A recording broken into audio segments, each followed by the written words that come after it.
Hi, I'm Arthur, and this is part 12 in a 20-part series I am doing covering second founding chapters of Space Marines in Order of the Legions. Do you need to have seen the other parts to understand this one? No, but it would make me happy. Once again, we are covering a Traitor Legion of Space Marines, and once again, we have to bring up the fact that no, the Traitor Legions, in the literal definition of the word, do not have a second founding chapter of any kind. The Traitor Legions do have war bands that splintered off, but their creation in terms of time is very hard to kind of track down for the majority of them. It makes it both difficult and easy for me in one fell swoop.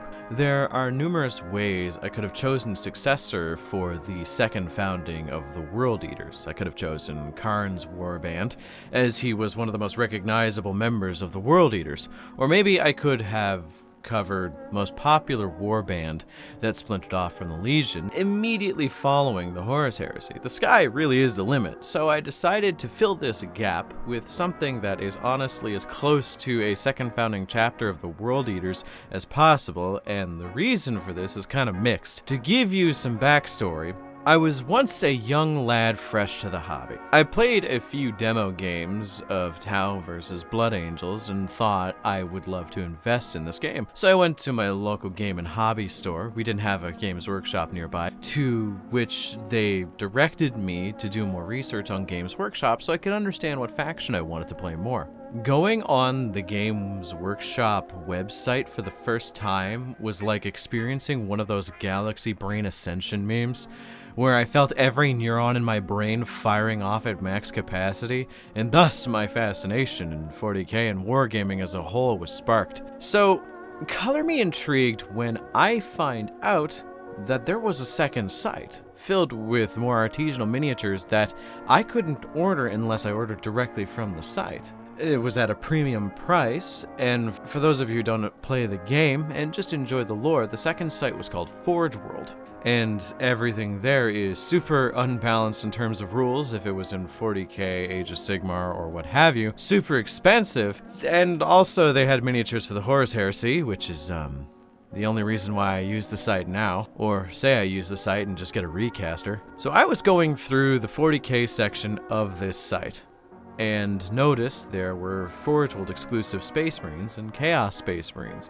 which I thought was very interesting because at the time, the idea that there were so many different chapters and different flavors of something that was interesting to begin with was a very fun novelty to me. You had Necrosius, the Undying of the Apostles of Contagion. You had Carib Cullen of the Red Scorpions. But the one that stuck out to me the most, more than anything for some reason, was this fucking man. Zoofor, the Impaler. This model is just really cool.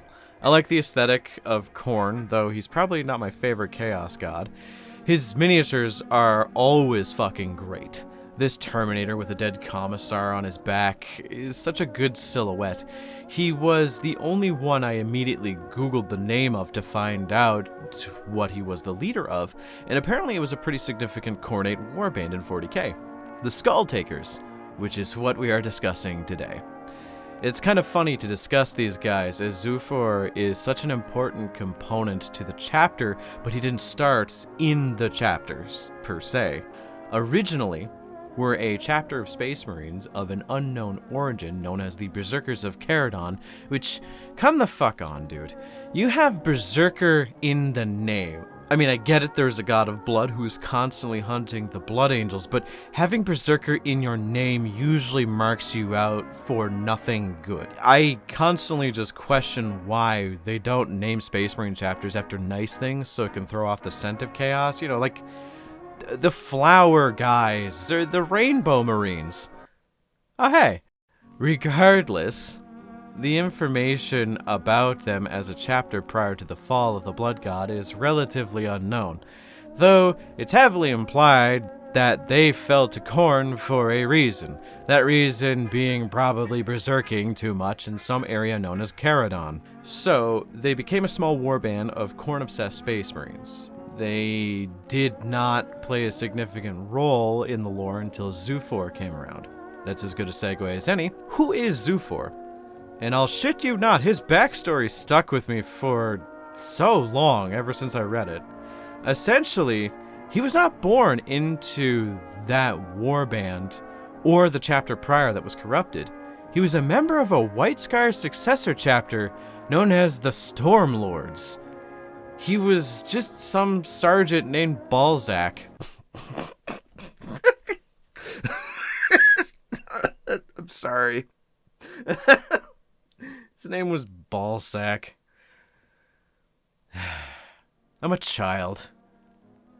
But, yeah, as a son of the Stormlords, he went against the World Eaters and ended up getting captured. Instead of bloodletting or, murdering him, they actually proceeded to torture and do a lot of psycho brain murdering, citation, probably just the butcher's nails, and some beatings to him until he forgot he was a member of the Stormlords. He took on the name Zoofor, which is so much better than being called Balzac. He quickly rose to the ranks of the World Eaters. Eventually, he stole as many Coronate Berserkers as possible who would listen to him only, then went to challenge a small warband of Chaos Marines known as the Skulltakers. See?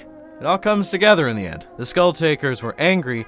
Zoofor was angrier. Inevitably, the Skulltakers bent the knee to Zoofor, and Zoofor became their de facto Chaos Lord, Chapter Master, whatever. With him at the helm of the Skulltakers, they have wreaked a bloody path across the universe with a particular obsession with claiming skulls over spilling blood, though don't worry, they enjoy blood. It does come with the territory, don't you know? The Skulltakers don't fight in any specifically unique way, I should mention. They are shock and awe personified. 10 tons of anger, ceramite, and chain weaponry attacking you all at once in a line is pretty fucking scary, but what separates them from other warbands is their leader is weirdly coherent for an ex-Khorne berserker, and actually knows how to use the thinky bit to plan out attacks and raids to be effective. So, he's a berserker with a brain. Lord knows, them versus the Flesh Terrors would be fun to see. But regardless, they are one of the warbands to bend the knee to Abaddon and even provided them support during the 13th Black Crusade,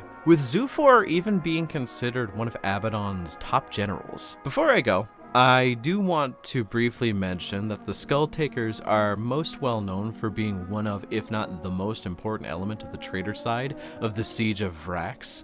Which, if you know anything about the siege, 17 years of Krieg versus traitor guardsmen and Chaos Marines that ended with some of the wackiest fuck it we ball summon the biggest Khorne demon we can possible bullshit you've ever seen. I'm going to cover the Siege of Vrax at some point. I'm still currently researching it, but just know Zoofor was a major part of that towards the later half of the war itself. The commissar I pointed out on top of his armor is actually from the siege itself, though I won't spoil who because the entire war is worth reading about. And that is the Skulltakers done and dusted.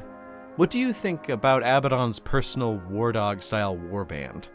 Think they're cool? Or just a forgotten relic of a bygone era? Let me know in the comments section down below. Alongside that, remember to like and subscribe as it helps the channel immensely. Thanks to all my channel members for supporting me through these hard times, and if you want to support me as well as gain access to additional content, then become a channel member today. Thanks again for watching. Until next time.